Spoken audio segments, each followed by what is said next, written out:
I saved the black girl from the train, and I couldn't resist her after, the mountain man would later confess, his weathered hands still trembling from cutting the ropes that bound the desperate woman to those iron rails.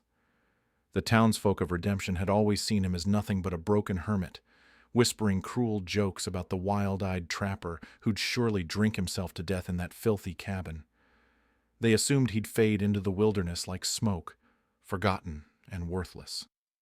But the trembling girl he rescued, an educated woman fleeing men who'd kill to keep their railroad secrets buried, would discover something about the mountain man that could change everything. Hidden in his unopened mail lay the power to destroy or save entire communities if only he'd dare claim it. Would the broken hermit embrace a destiny that terrified him or retreat forever into the shadows of cowardice? Before we continue, comment where you are tuning in from. Perhaps we will publish a story there. Ezekiel Hart crouched beside his trapline, checking the empty snares that mocked his growling stomach. The morning mist clung to Devil's Canyon like his failures clung to his memory. 3 rabbits in 2 weeks. At this rate, winter would finish what shame had started. A woman's scream pierced the mountain air. Zeke froze. Human voices meant trouble. People brought questions he couldn't answer, and judgments he couldn't bear. The smart move was to pack his traps and disappear deeper into the wilderness. Another scream, raw with terror. His boots were moving before his mind decided. He crashed through the underbrush toward the sound, his heart hammering against his ribs. Through the pine trees, he spotted the railroad tracks that carved through the canyon like a steel scar. 3 men in dark coats stood beside the rails. Between them, a young black woman struggled against the ropes binding her wrists. They were tying her to the tracks. "Please, I won't tell anyone about the surveys," she pleaded. "Too late for that," one man growled. "Should have minded your own business." Zeke's rifle was back at his cabin. He had only his hunting knife and the element of surprise. The distant whistle of an approaching train echoed through the canyon. He stepped into the clearing. "Let her go." The 3 men spun around. The leader, a thin man with cold eyes, reached for his gun. "Walk away, mountain trash. This ain't your concern." "I'm making it my concern." The men exchanged glances. They saw what everyone in Redemption saw.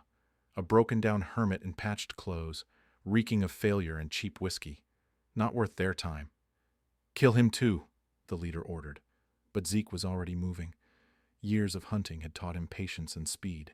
He tackled the nearest man, driving his shoulder into the gunman's stomach.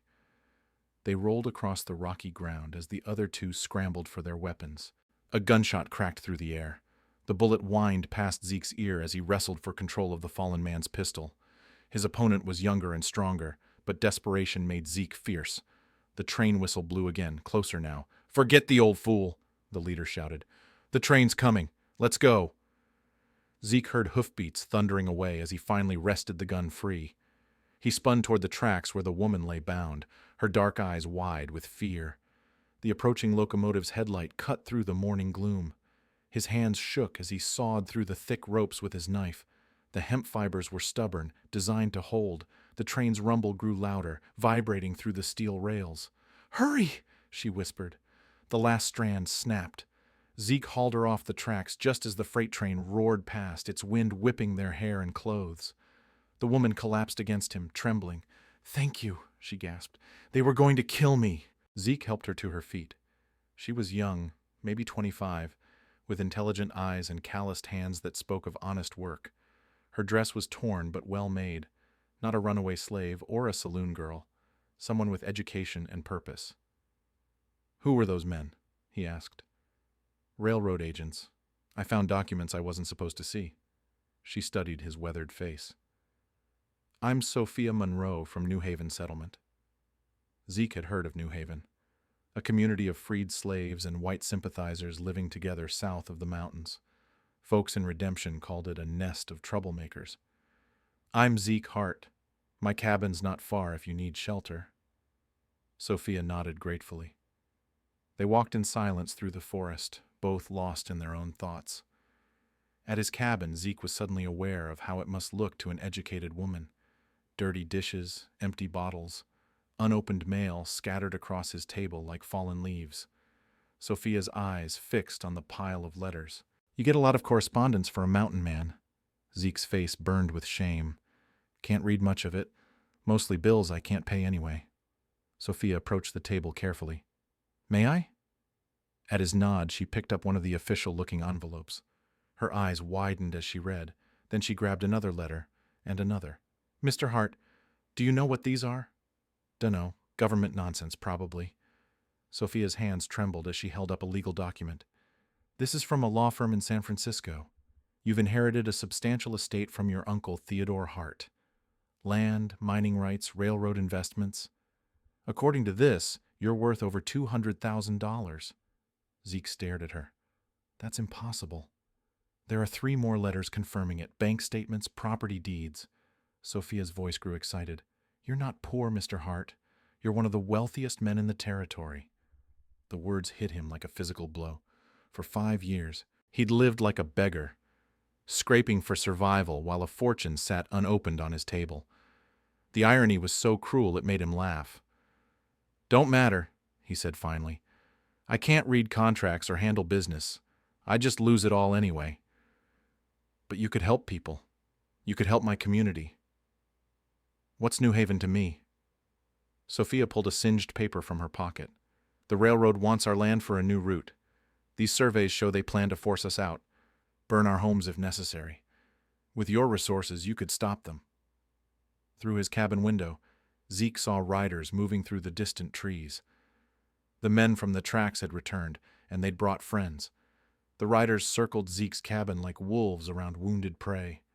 6 men this time, led by a giant with iron-gray hair and a badge glinting on his coat. Iron Jack Malone, the railroad's most feared enforcer. Hart! Malone's voice boomed across the clearing. Send out the woman and we'll let you live. Zeke peered through his window shutters. The men carried rifles and had positioned themselves to cover all escape routes. His own rifle leaned against the far wall, too distant to reach without exposing himself. There's a back way through the root cellar, he whispered to Sophia. Leads to a cave system behind the cabin. Sophia shook her head. They'll have men watching. I've seen their tracking methods. Then we make a stand here. With what? 1 rifle against 6 men? Sophia studied the cabin's layout with calculating eyes. No, we need to be smarter. She moved to the pile of correspondence on his table, scanning the documents with rapid precision. Her finger stopped on a particular letter. Your inheritance includes mining claims throughout this mountain range. Do you know what that means? Zeke shrugged. Rock and dirt. It means you legally own the mineral rights under this land, including the right to blast. She pointed toward his fireplace. Do you have black powder? Some, for clearing tree stumps. How much? Maybe 10 pounds. Sophia's eyes lit up. That's enough. She began pulling books and papers from his shelves, arranging them near the fireplace. My father was a Union Army sapper during the war. He taught me about explosives and battlefield tactics. Outside, Malone's patience was wearing thin. You got 1 minute, Hart. Then we come in shooting. Sophia worked with methodical speed, fashioning a long fuse from twisted paper and lamp oil. She packed the black powder into a metal coffee can, then positioned it near the cabin's foundation. When I light this, we have about 30 seconds to get to the root cellar, she explained. The explosion will create confusion and maybe bring down part of the back wall. That's your plan? Blow up my own cabin? Better than dying in it. Gunshots erupted outside. Bullets splintered through the wooden walls, sending splinters flying. Malone's men were losing patience. Sophia struck a match and touched it to her makeshift fuse. The flame raced along the twisted paper toward the powder charge. She grabbed Zeke's hand and pulled him toward the cellar entrance. They tumbled down the rough wooden steps, just as the explosion rocked the mountain. The blast shattered windows and brought down a section of the rear wall in a cascade of logs and stone. Smoke poured through the cabin above them. Zeke led Sophia through the narrow tunnel that connected his cellar to the cave system. He dug it himself during his first winter, when loneliness had driven him to expand his underground shelter. The passage was barely wide enough for 1 person. Behind them, they could hear Malone's men shouting and coughing in the smoke. The explosion had scattered them, but they'd regroup quickly. The tunnel opened into a natural cave that wound deep into the mountain. Zeke had explored these passages during his years of isolation. learning every twist and dead end. In the darkness, his knowledge gave them the advantage. "This way," he whispered, guiding Sophia by touch through the blackness. They emerged from a concealed cave mouth half a mile up the mountainside. Below them, smoke still rose from the ruined cabin. Malone's men were searching the debris, their voices carrying on the wind. "Now what?" Sophia asked. "We're on foot with no supplies." "I know these mountains. There are hunting shelters and food caches hidden throughout the range." Zeke studied the terrain below. "But they'll bring tracking dogs. We need to reach water to break our scent trail." They began climbing toward the high country, using game trails and rocky outcrops to mask their passage. Sophia moved with surprising grace for someone in a torn dress, her city shoes somehow finding purchase on the steep slopes. As they climbed, she shared more of her story. New Haven wasn't just another frontier settlement. It was a planned community where former slaves worked alongside white families who'd lost everything in the war. Together, they'd built something special. "We have a school, a church, cooperative farms," she explained between breaths. "Children of all colors learning together. It proves that people can live in peace if they choose to. And the railroad wants to destroy it. They want the land for a depot and switching yard. Our community sits right where they need to build." Her voice hardened. "They've already made offers to buy us out. When we refused, they started surveying anyway." By midday, they reached a mountain stream that tumbled down from the glacial peaks. They followed the water upstream, walking in the shallows to confuse any tracking dogs. The cold mountain water numbed their feet, but it would break their scent trail. A gunshot echoed from the valley below, then another. The searchers had found something, probably their tracks near the cave entrance. "They're getting closer," Sophia observed. Zeke led her to a hunter's shelter he'd built years ago, hidden in a grove of aspens near a mountain lake. The small log structure contained basic supplies: dried meat, coffee, blankets, and ammunition for his rifle.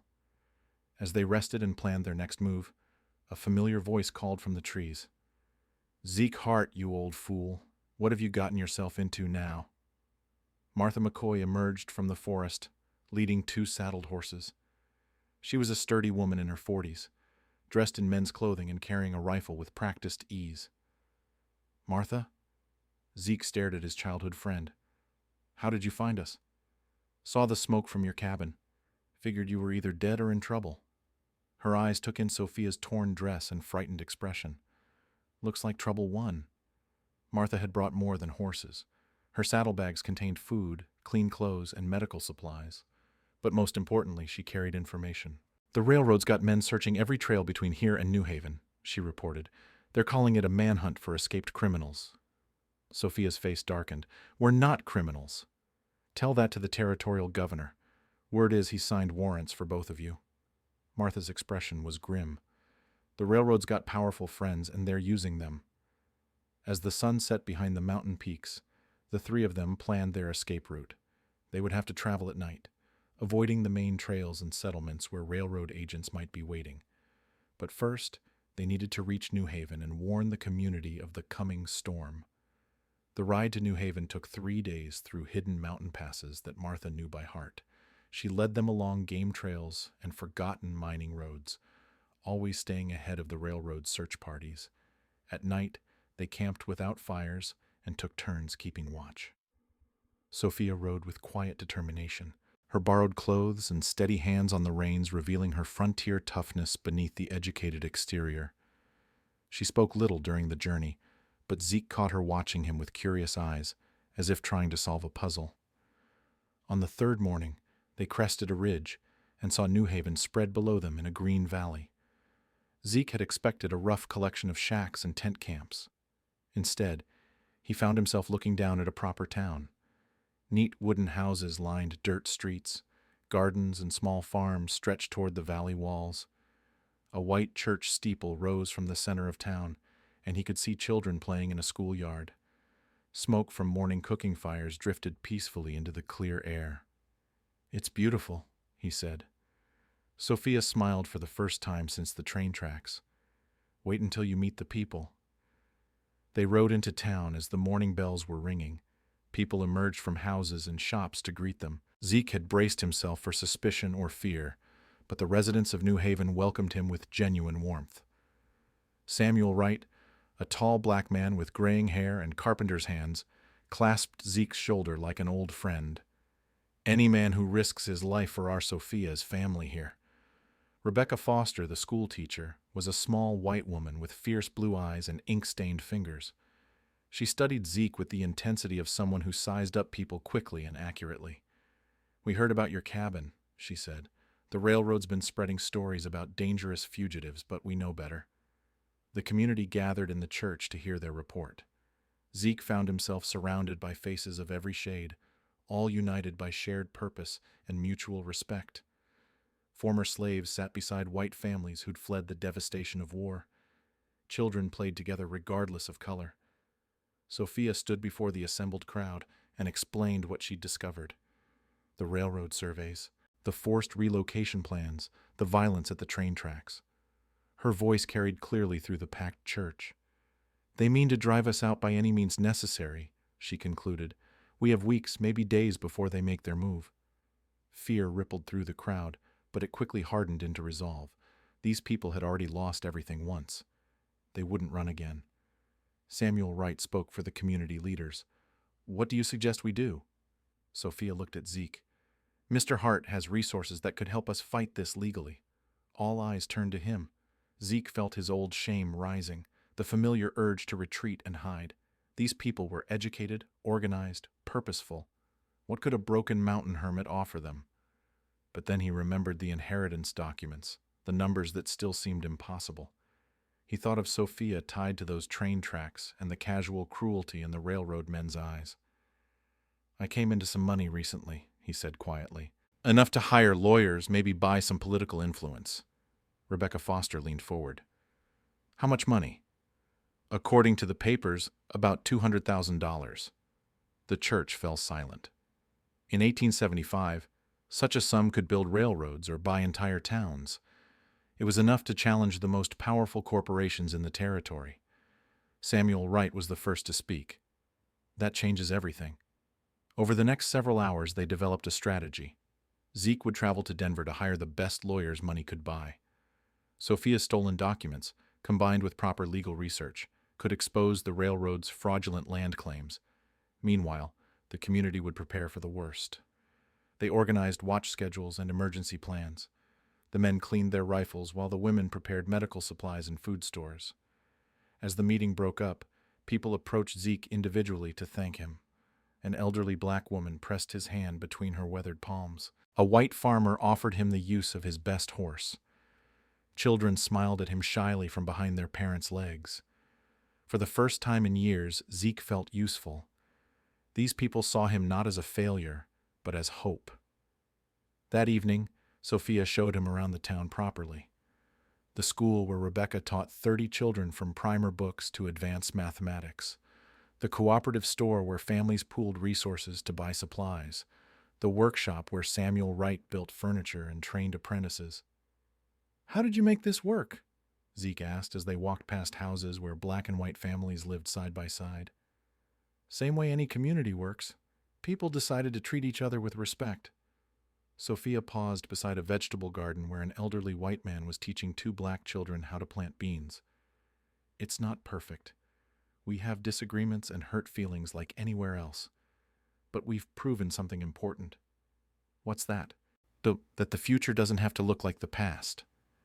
They stopped outside Sophia's small house at the end of Main Street. Evening light filtered through her garden, illuminating tomato plants and herb beds tended with obvious care. "Will you stay for dinner?" she asked. Inside her home was simple but comfortable. Books filled shelves along the walls. A writing desk sat by the window, covered with papers and lesson plans. This was the home of someone building a life with purpose and hope. Over a meal of venison stew and fresh bread, they talked about practical matters, legal strategies, timelines, potential obstacles. But underneath the planning, something else was growing between them. Zeke found himself studying her face in the lamplight, the way she gestured when explaining complex ideas, the fierce intelligence that lit her dark eyes. Sophia caught him watching and didn't look away. "You're not what I expected when I first saw you in that clearing," she said softly. "What did you expect?" "A rough mountain man doing his good deed before disappearing back into the wilderness." she smiled. Instead, I found someone who might actually stay and fight. Before he could answer, Martha burst through the door without knocking. Her face was grim in the lamplight. We've got trouble. Big Dan Calloway just rode into town with 20 men. He's demanding to speak with the community leaders immediately. Through the window, they could see torches moving in the darkness and hear the sound of many horses. The railroad had come to New Haven, and they hadn't come to negotiate. Big Dan Calloway stood in the church like a bear among sheep, his massive frame filling the doorway. 20 armed men waited outside while he delivered his ultimatum to the assembled community. His expensive suit and gold watch chain marked him as a man of power, but his cold eyes revealed the ruthlessness beneath the civilized veneer. I'm offering fair compensation for your land, he announced, his voice carrying the authority of someone accustomed to being obeyed. $5 per acre, plus relocation expenses to Kansas Territory. Samuel Wright stood to face him. This is our home, Mr. Calloway. We're not leaving. $5 is generous for this wilderness. Most of you couldn't earn that much in a year. Calloway's smile never reached his eyes. I'd hate to see good people make poor decisions. Zeke rose from his seat in the back. What if we refuse? Calloway turned toward him, taking in the patched clothes and weathered face. You must be the mountain man causing all this trouble. Let me educate you about progress, friend. The railroad brings civilization to empty land. We build towns, create jobs, connect isolated places to the wider world. This place is already civilized. Is it? Calloway's gaze swept the mixed crowd. I see confused people living in an unnatural situation. When reality sets in, they'll thank me for offering them a fresh start. Sophia stood beside Zeke. We know about your surveys, Mr. Calloway. We know you plan to take our land whether we agree or not. Surveys are standard practice, miss. We have to determine the best route for the greater good. His tone remained pleasant, but steel entered his voice. Sometimes individual interests must yield to progress. Rebecca Foster stepped forward, her schoolteacher's instincts recognizing a bully. What legal authority do you have to force us from our land? The authority of inevitability. Railroads represent the future of this territory. Those who embrace change will prosper. Those who resist will be swept aside. The meeting ended with no agreement, but everyone understood the real message. The railroad would take what it wanted, with or without consent. Over the following days, Zeke used his newfound wealth to transform New Haven's defenses. He hired the best legal firm in Denver and sent detailed evidence of the railroad's fraudulent land claims. Express riders carried messages to territorial officials and federal representatives. Money solved problems with remarkable speed. Within a week, legitimate surveyors arrived to establish clear property boundaries. A federal land office representative reviewed the community's legal standing. 3 experienced lawyers set up temporary offices in the church. The early court hearings went better than anyone dared hope. Judge Harrison in Denver ruled that the railroad surveys were conducted without proper authorization. A federal magistrate declared that New Haven's land claims were valid and legally protected. For 2 weeks, victory seemed possible. The community celebrated with a harvest festival that brought together all their neighbors from surrounding farms. Zeke found himself dancing with Sophia under strings of lanterns while children played and families shared food from long wooden tables. You did this, Sophia said as they moved to the music from Samuel's fiddle. You gave us hope when we had none. We did this together. She looked up at him with eyes that held more than gratitude. Ezekiel Hart, you're full of surprises. That night, under stars that seemed close enough to touch, Zeke asked Sophia to marry him. She said yes without hesitation, and they kissed while the celebration continued around them. But Calloway wasn't finished. Money bought judges as easily as it bought lawyers, and the railroad had deeper pockets than even Zeke's inheritance could match. The first sign of trouble came when Judge Morrison in Colorado Springs reversed Judge Harrison's decision. The railroad's surveys were suddenly legitimate again. New Haven's land claims faced new challenges based on technicalities that hadn't existed before. Then the harassment began. Crops were trampled by mysterious midnight riders. Wells were fouled with dead animals. Fences were cut and livestock scattered. Always at night, always without witnesses, always just enough to cause hardship without providing evidence for prosecution. Zeke hired Pinkerton guards to patrol the town, but the attacks continued. Windows were broken by thrown stones. The schoolhouse was vandalized with crude messages. Rebecca Foster found her classroom destroyed one morning, books torn and desks overturned. The pressure wore on everyone's nerves. Families began talking quietly about taking Calloway's offer and starting over elsewhere. The children stopped playing in the streets after dark. Even Samuel Wright's eternal optimism began to crack under the strain. Worse still, bounty hunters appeared throughout the territory with warrants for Zeke and Sophia's arrest. They were wanted for destruction of railroad property, assault on company agents, and theft of confidential documents. The charges were false, but the legal system suddenly seemed eager to believe them.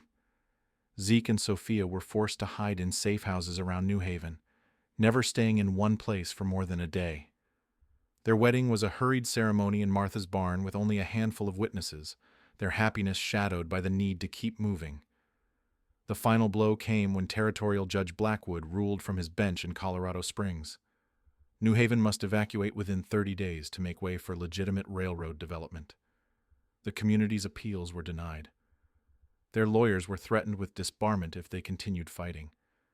Families began packing their possessions with hollow eyes and broken spirits. The dream of New Haven was dying, killed by corruption that ran deeper than anyone had imagined. Zeke stood in the empty church, surrounded by crates and abandoned furniture. His wealth had bought them time, but not victory. The railroad's influence reached too far, touched too many officials, corrupted too much of the system. Outside, Calloway's men waited with surveying equipment and demolition tools. They would begin tearing down the town the moment the last family departed. Sophia found him there as the sun set on their hopes. "We fought as hard as we could. It wasn't enough. Maybe something else will be."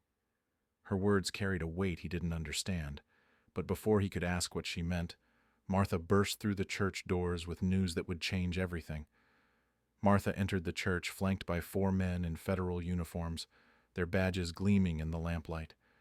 Behind them walked a stern woman in traveling clothes who carried herself with unmistakable authority. "Meet Deputy U.S. Marshal Catherine Mills," Martha announced. "She's been investigating railroad corruption across 3 territories." Marshal Mills stepped forward, her sharp eyes taking in the packed boxes and defeated faces. "Mrs. McCoy has been working undercover for the federal government for 2 years. Her reports about territorial corruption finally reached Washington." Zeke stared at Martha in shock.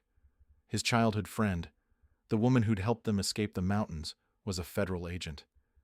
"You've been lying to me this entire time.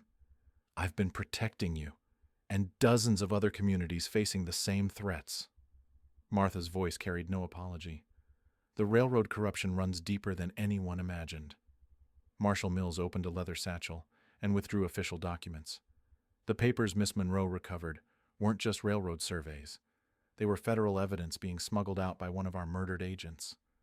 Sophia's face went pale. "Murdered?" Agent Thomas Crawford was investigating fraudulent land claims when railroad enforcers caught him. They killed him and tried to destroy his evidence, but some documents survived.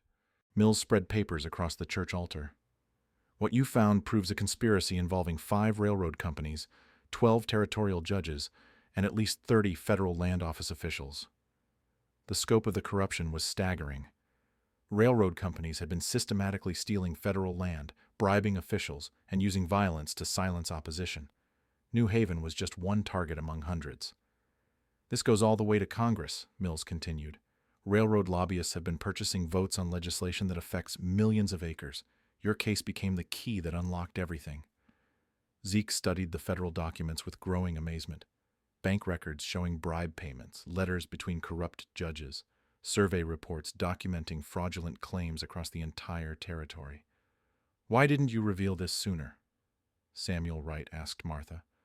"Because we needed ironclad proof before making arrests. One mistake and the guilty parties would destroy evidence and disappear." Martha's expression was grim. "Even now, we're racing against time." Marshal Mills confirmed their worst fears. "Calloway knows federal agents are closing in. He's planning to destroy New Haven tomorrow and eliminate all witnesses.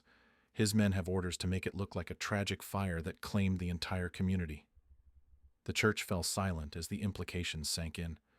Calloway wasn't just stealing their land anymore.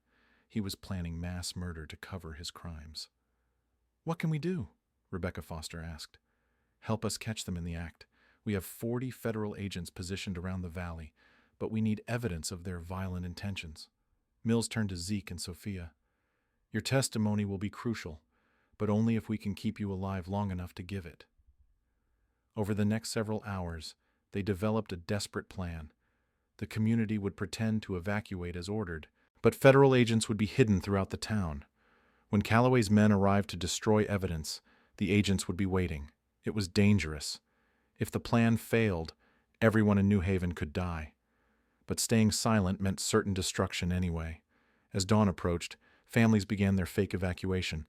Wagons rolled out of town loaded with possessions and children, but they stopped just beyond the ridge where federal agents waited.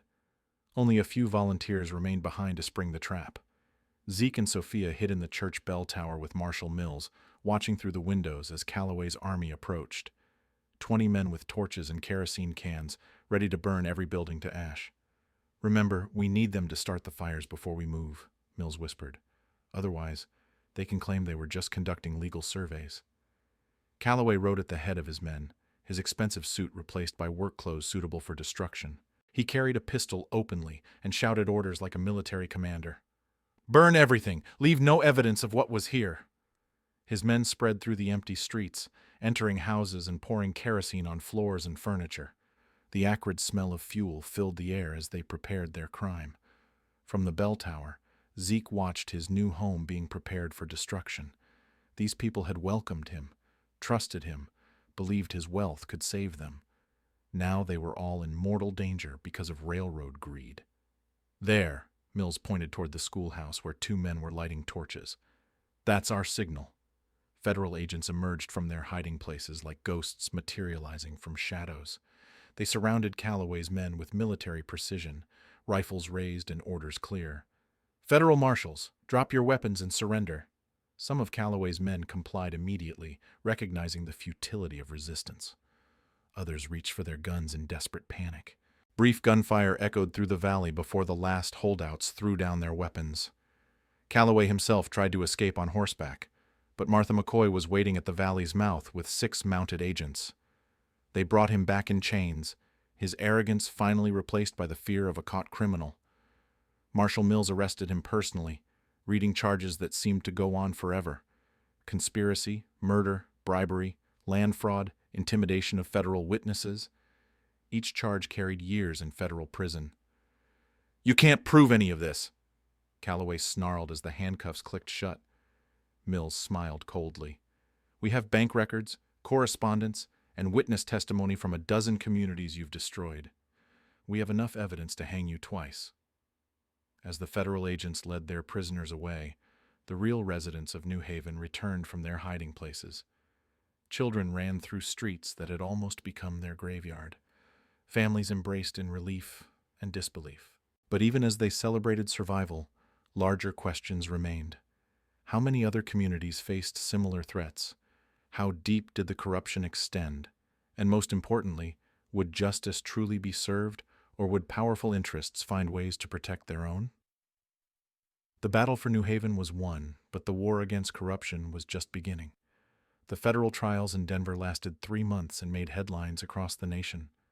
Sophia testified with brilliant clarity, her photographic memory of the stolen documents providing crucial evidence. She stood before packed courtrooms and congressional investigators, her intelligence and courage inspiring reporters who spread her story to newspapers from New York to San Francisco.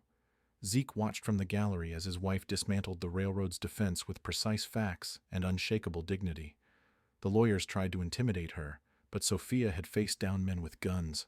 Corrupt attorneys held no terror for her. Big Dan Calloway received 25 years in federal prison. Judge Blackwood and 11 other territorial officials lost their positions and faced criminal charges. The railroad companies paid millions in fines and were forced to return fraudulently claimed land to its rightful owners. But the victory extended far beyond punishment. The federal investigation exposed similar corruption in 4 other territories, leading to sweeping reforms in land management and railroad oversight. Congressional hearings resulted in new laws protecting frontier communities from corporate intimidation. Zeke used his inheritance to fund legal aid societies throughout the West. Communities facing railroad pressure could now afford proper representation. A network of honest lawyers, paid from his fortune, traveled the frontier helping settlers defend their rights. New Haven became the model for what was possible. Federal recognition protected the community permanently, and government contracts helped fund expansion. The school that Rebecca Foster had built in one room grew into a three-building complex that attracted students from across the territory. Word spread that this was a place where people of all backgrounds could prosper together. Families arrived weekly, some former slaves seeking freedom, others white settlers fleeing the devastation of Reconstruction.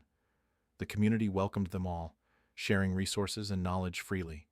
Zeke and Sophia's marriage flourished alongside their town. She expanded her teaching beyond the classroom, writing textbooks that were adopted throughout the territory. He learned to read fluently under her patient instruction, discovering a love of literature that surprised them both. Their first child, a daughter they named Hope, was born 2 years after the trials. She grew up in a world where her mixed-race heritage was celebrated rather than hidden, where children of all colors played together without question. Martha continued her work as a federal agent, but she based herself in New Haven between assignments. Her cover blown, she operated openly now, investigating corruption and protecting vulnerable communities across the expanding frontier. "You realize what you've started here," she told Zeke one evening, as they watched children playing in the town square. "This isn't just one community anymore. It's proof that the future can be different." The railroad finally came to New Haven, but on the community's terms. They negotiated a fair agreement that brought prosperity without destruction. The depot became a hub for surrounding ranches and farms, generating jobs and commerce for everyone. Trains arrived daily now, carrying passengers who came to see the famous integrated town. Some visitors were skeptical, expecting to find tension or artificial harmony. Instead, they discovered a normal community where people worked together because it made practical sense. Samuel Wright's carpentry business expanded into a furniture factory that employed 30 workers. Rebecca Foster founded a teacher training college that sent qualified instructors throughout the West. Former slaves and white families partnered in businesses that made everyone prosperous. Not everything was perfect. They faced occasional hostility from neighboring towns where old prejudices persisted. Some residents left when they couldn't adapt to integrated living. Political pressure from territorial officials sometimes made life difficult, but the community endured because it was built on solid foundations. Shared labor, mutual respect, and common purpose proved stronger than the forces trying to divide them. Children who grew up in New Haven carried those values to other places, spreading the example further. Zeke transformed from hermit to community leader, but he never forgot his mountain roots. He still hunted and trapped in the high country, teaching survival skills to any child who wanted to learn. His wealth gave him influence, but his character gave him respect. On Sundays, he and Sophia would ride to the ridge where they'd first seen New Haven together. The town spread below them now covered twice the original area, with new houses and businesses extending toward the surrounding hills. "Do you ever regret saving me from that train?" Sophia asked during one of these visits. "Every day," Zeke replied with a straight face, then grinned when she elbowed him. "Best mistake I ever made." Their daughter Hope grew into a spirited child who inherited her mother's intelligence and her father's love of the outdoors. She spoke 3 languages before age 10 and could track deer through forest undergrowth. In her, they saw the future they'd fought to create. The federal investigations Martha had initiated continued for years, cleaning corruption from territorial governments across the West. Railroad companies learned they could no longer intimidate communities with impunity. The rule of law gradually replaced the rule of money and violence. Other integrated communities sprang up throughout the territory, inspired by New Haven's success. Some failed, but enough survived to change the character of the frontier. The West became a place where determined people could build new kinds of societies. As Zeke watched a train pull into the depot on a bright autumn morning, he reflected on the journey that had brought them here.